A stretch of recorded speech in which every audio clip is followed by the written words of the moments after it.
This is the Nations Conspire channel. Welcome to today's show. The World Government Summit is taking place as we speak. And I'm sitting through a lot of the conference that they're having out there because this is where they reveal what their plans are for all of us. So while the alt-right media is busy talking about men being men and women being women, they're not informing people out there of what these globalists actually have planned for us. And of course, that's done by design. And it's not a coincidence that AI governance continues to be the theme at the same time that Donald Trump is bringing in AI infrastructure in America. And Larry Ellison was speaking at this conference, and you need to listen to the stuff that Larry Ellison says. He is yoked up with Donald Trump. You might remember on day one when Donald Trump talked about the AI infrastructure, he brought Larry Ellison out, Larry Ellison of Oracle, and he talked about those personalized custom shots that they're going to have for all of us in order to cure cancer. I'm sure most of you remember, and a lot of people out there couldn't believe that on day one, Trump once again was out there talking about personalized custom gene editing, but nonetheless, he did until people do not see that Donald Trump is one of them implementing the New World Order governance structures. So I took some clips from Larry Ellison speaking. I broke it down into 3 parts so you could hear each one specifically about AI superintelligence. Again, spewing at the mouth about how there's going to be these personalized shots for all of us to cure cancer. He goes on to talk about the digital ID, which is very important for people out there to pay attention to, and biometrics, how passwords will be obsolete by the end of 2025. They've been conditioning you with that, with pass keys and other things, using your finger, using your retina to scan. This is part of what they are going to implement. Biometrics, ladies and gentlemen. We're talking mark of the beast. We're talking digital IDs. Then, of course, he goes on to talk about AI governance. So let me play for you the first clip where he talks about AI superintelligence. And this is important for anybody who is a U.S. citizen because Larry Ellison is going to be standing right next to Trump the entire way where they're talking about AI governance infrastructure, talking about data and how we need to get everything digitized and online. That's one of the big things. And you might think that that's not a big deal because, of course, you do most of your things online, right? But they want everything online. That means your birth certificate, your passport, your social security, every single thing you've ever done, any hotel you may have ever stayed at, any doctor's office appointment you've ever made, any health history, all of it. The data that they're building, these data centers, is you tracking and monitoring everything about you, including your genetic code and your genetic structure. Because what they're ultimately talking about when they talk about gene editing is editing what it means to be a human being via this technology. So let's start here with the AI superintelligence. And again, listen to him talk about how AI, it's almost like a new brain. AI is able to figure things out that humans can't figure out. How important it is to move forward with AI superintelligence and how his dear friend Elon Musk is going to be standing at his side as they bring this in. Just to start with a general question. I mean, I sometimes describe this technology revolution as the 21st century equivalent of the 19th century industrial revolution, maybe more so. Give us your sense of the scale of this revolution, where it's taking us, and its implications, particularly for a lot of the people who are here today who are in government. Well, about 18 months ago, when we began to fully grasp what the people at OpenAI, ChatGPT had achieved, a level of artificial intelligence that would actually advance human thinking. We created neural networks that could answer questions that human brains would struggle with. When we came to grips with that, I made a speech and I said, is artificial intelligence the most important discovery in the history of humankind? And question mark, maybe. We'll soon find out. 18 months later, I think it's very, very clear. It is a much bigger deal than the Industrial Revolution, electricity, whatever, everything that's come before. We will soon have not only artificial intelligence, but much sooner than anticipated, artificial general intelligence, and not in too distant future, artificial superintelligence. What is artificial and superintelligence? I'll quote my dear friend Elon Musk. Well, Elon said about artificial superintelligence, I'm not looking forward to being a house cat. I mean, So we will have incredible reasoning power, the ability to discover things that would elude human minds, because this next generation of AI is going to reason so much faster, discover insights so much faster, whether it's being able to diagnose cancer in early stages, or design therapies, custom design vaccines for those cancers, custom made for your genomics and your specific tumor antigens. So AI superintelligence, this is the future that they're trying to build out, telling you the need for these data centers, how things have become, the system itself has become worn down. The system itself can't handle the information that it needs to handle, because the system that they want to build is a monitoring and tracking system that's going to monitor and track everything, including what's underneath your skin. These supercomputers are to pretty much enslave you. And remember, everything you do will be inside of these data centers. Everything that you say, and eventually everything that you think. When we have the Neuralink technology moving forward, placed inside many human beings around us, obviously not myself or people like you would never allow that. But you might look around and say, well, they'll never get away with that. People will never want that. All it takes is a little manipulation to get a lot of these suckers on board. So next up is the digital ID. And this is something they've been harping on at these events for years. Part of why they did the outbreak in 2020 wasn't just about poisoning people. It was about getting people on board with a digital ID. They were trying to get you obsessed with social tracking, right? Remember all of the tracking things, contact tracing, all that stuff? That was about the digital ID. They thought you would get so afraid of the propaganda and the fear that they were putting out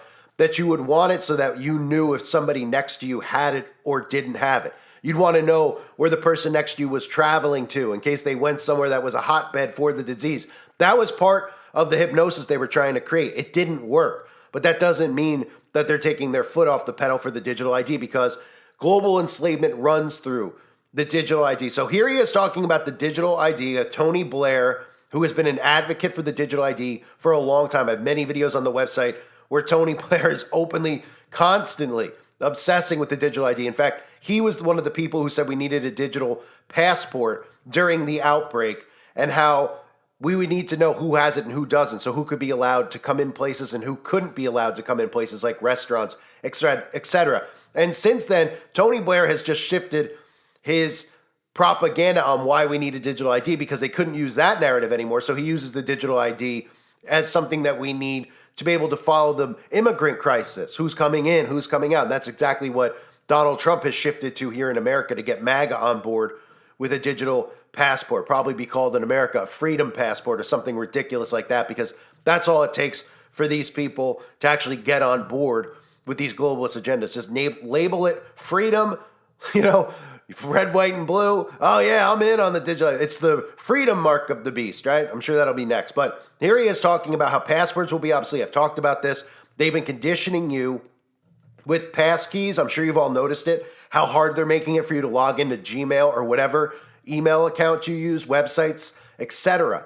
They're making it difficult because they want you to give in and use biometrics. They want you to say, okay, what do I have to do here? Well, scan your retina, use your thumbnail, right? At first, when they did that with the cell phone, people were going, I can't believe this. To get into my Apple phone, they want me to use my eyes or my thumb. Now they're like, well, you're using a passcode still? Boy, you're like a caveman. That's how it works. That's how they condition you, right? So the passkey is something that they've been using and annoying people with every time they log in, because they're trying to get you to give in. And eventually you're going to have to, because they're going to remove passwords. They're trying to tell you that it's dangerous to have a password. It's hackable. You've heard the propaganda about your ID being stolen and all of this stuff, people pretending to be you, because passwords are so easily hackable. The only one hacking anyone's passwords is your own government. That's it. They're the only ones doing it. And they're creating psyops around it, telling you that these boogeymen hiding out in Russian factories, are hacking people's, AT&T phones and all these other things to make you guys scared, make everybody scared, so they give into biometrics and they tell you that you can't be hacked via biometrics. So here he is talking about biometrics and a digital ID being needed moving forward with AI governance. And when you come to government and what government's doing, there are artificial intelligence tools, and some of them I know that Oracle have developed around financial management for government, but also tell us a bit about because you're right at the forefront of this revolution, what it means for what government should do in terms of its digital infrastructure, digital ID, data centers, and so on.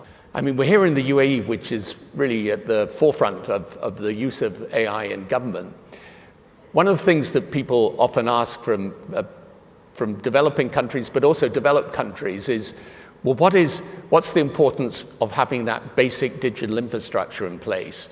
Cloud services, data centers, digital identity. How important are these things to put in place so that the rest of the system works effectively? Well, I think one of the most important things is not to put the digital infrastructure in place and make sure it is secure. And often it needs to be sovereign. So I think countries are very uncomfortable with keeping their data in other countries' data centers. So I think part of our essential infrastructure, just like airports obviously need to be in our country, or they're not terribly useful. Ports need to be in our country, and they're not terribly useful. Data centers, because of the privacy requirements around the data, need to be in our countries, or they're not terribly useful. They need to be in our countries, but they also need to be secure. And there are new technologies right now. This is the last year you will ever log on to an Oracle system with a password. Next, by the middle of this year, I'm quite certain you are Tony Blair. So how do I know? Well, I look at you, I hear your voice, I listen to the kind of questions you ask. I'm pretty sure you're not synthetically created in having this conversation. The security system, we have biometric logins. The computer recognizes you. It recognizes your voice. It might ask you to put your index finger on the return key.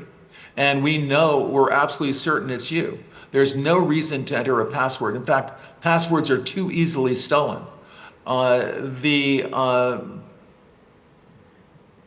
Data centers and data is being taken hostage all over the world.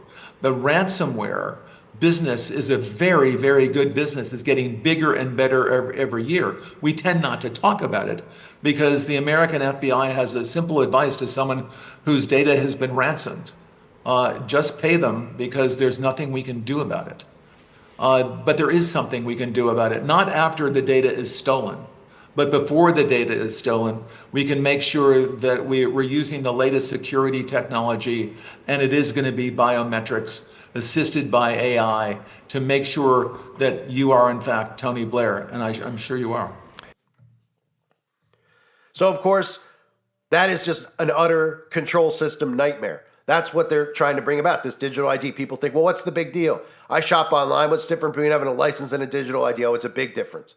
It's a big, big difference because everything is tied into the digital ID. Your license is just your license, just like your passport is just your passport. You probably rarely have to use your license in your day-to-day life. Anyway, your digital ID will be everything. Tracking and monitoring your carbon footprint, most importantly, which means tracking and monitoring your every move and your every purchase in the name of the climate, but really in the name of personal enslavement. And last but not least, we get into AI governance and how the governments need to start building out AI governance. What this means, governments have to change now, right? And all people hear is, oh, okay, governments have to change. So what he does here is exactly what I've been talking about. They're doing all this stuff with Doge and having Elon Musk come out and tell you that your tax money is going to Sesame Street in Iraq and all this ridiculous stuff so that you want change. They're not telling you this because they care about you. In fact, they're making up such ridiculous stories about where your tax money is going that it's making people actually consider not paying their taxes. It's making people say, we need to tear this entire thing down. So it's being done by design. They would never tell you this stuff unless there was a reason to tell you to get you on board with something else. And he talks about all this stuff. You won't believe what Elon Musk has found. Oh my goodness, there's people who are 150 years old who are still collecting Social Security. I mean, I'm thinking that they're probably dead since they're 150. So the infrastructure is messed up and people's tax money is going to dead people's bank accounts. And people's tax money is just getting poured out into the garbage. They're dumping gasoline on it and burning it. So what we need is new infrastructure, right? And this is the exact thing that the Trump administration has been doing, convincing you that we need AI infrastructure because of all the stuff that Democrats have been doing with your tax money. Instead of holding these people accountable, instead of refusing to pay taxes, instead of taking these people out of positions of power and removing them, which our Constitution tells us we can do if they're not acting accordingly. And of course, they're not just not acting accordingly. These people have all committed treason because we can find connections with all of them in secret societies and the oaths that they take, which is to one another and not to us. So they should all really be arrested. But here he is talking about how, well, you know, the way things are, keep in mind, he says something along the lines of, the way the system's set up now, you could vote us out of office. And he says us, right? This is the guy who runs Oracle. Last I checked, he wasn't on the quote unquote ballot this year. But he's talking about voting us out. Just more truth in plain sight with how these corporations run and control everything. Listen to this. Larry, just because we're tight on time. I mean, you've got a lot of people here from government, also from the technology sector. One of the hardest things is to get the people in government to understand just the how much in government is going to change, how you might reimagine the way that government functions, and also to get the people with the technology, with the enabling technology, into the right dialogue with them. Okay, because it's this is a new world, right? How do you keep on top of these developments, and what would your advice be? I mean, you've got a lot of people from governments around the world. What would your advice be to someone in government trying to figure all this out, trying to work out how they make sense of this huge revolution in technology to deliver better services for their citizens? What should be their attitude of mind? And maybe, if you don't mind also, what's the skill set you need to bring into government? Well, I think one of the biggest changes, I can talk about my country and a little bit about the UK as well. The people now expect in a democracy that we provide a high level of service. Government provides a high level of service where people get very dissatisfied and they vote us out of office. And people, one of the services, the most expensive service we provide typically in our countries is healthcare.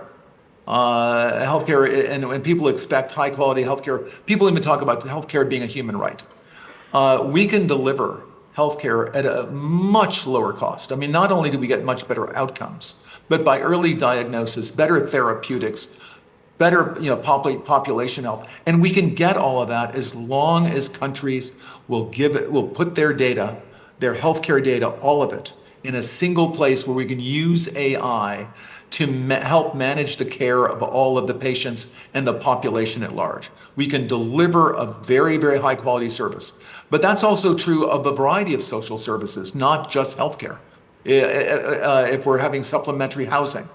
And we can do it, and we can also eliminate all of the fraud. I think one of the most interesting things in the first couple of weeks of the Trump administration, and I think everyone is shocked, and by the way, including Elon and the president and me and everyone, though I don't want to lump myself in that, and that's quite a group. I'll just Elon and the president, on the amount of fraud, and the government system's not catching them in our country. In the United States, the vast amount of fraud that's going on in our systems, and we didn't know. No one went, because they're such primitive IT systems. People were able to get Social Security payments up to their 150 years old. Now, I would love to live to be 150 years old, and then I certainly would deserve my Social Security, though some people would argue I don't need it, but I'll take it. But if I live to 150, I'll take it. I would love that.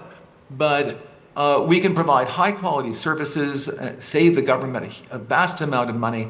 Our populations will be healthier.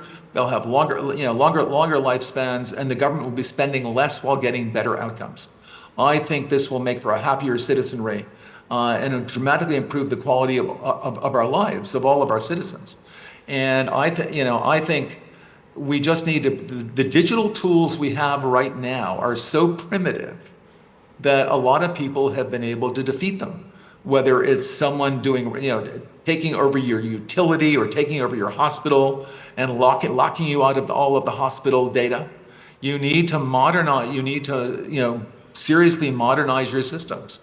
But not only do you need to modernize your systems, again, let's take the UAE in particular, and we looked at the UAE very closely, and are talking with people in the UAE about the treasure of data that they have, and how they could deliver population health, improve the quality of life, improve the health span of the entire population by using modern technology, preparing their healthcare data, putting it in a single place, and then using these AI models to improve the quality of care.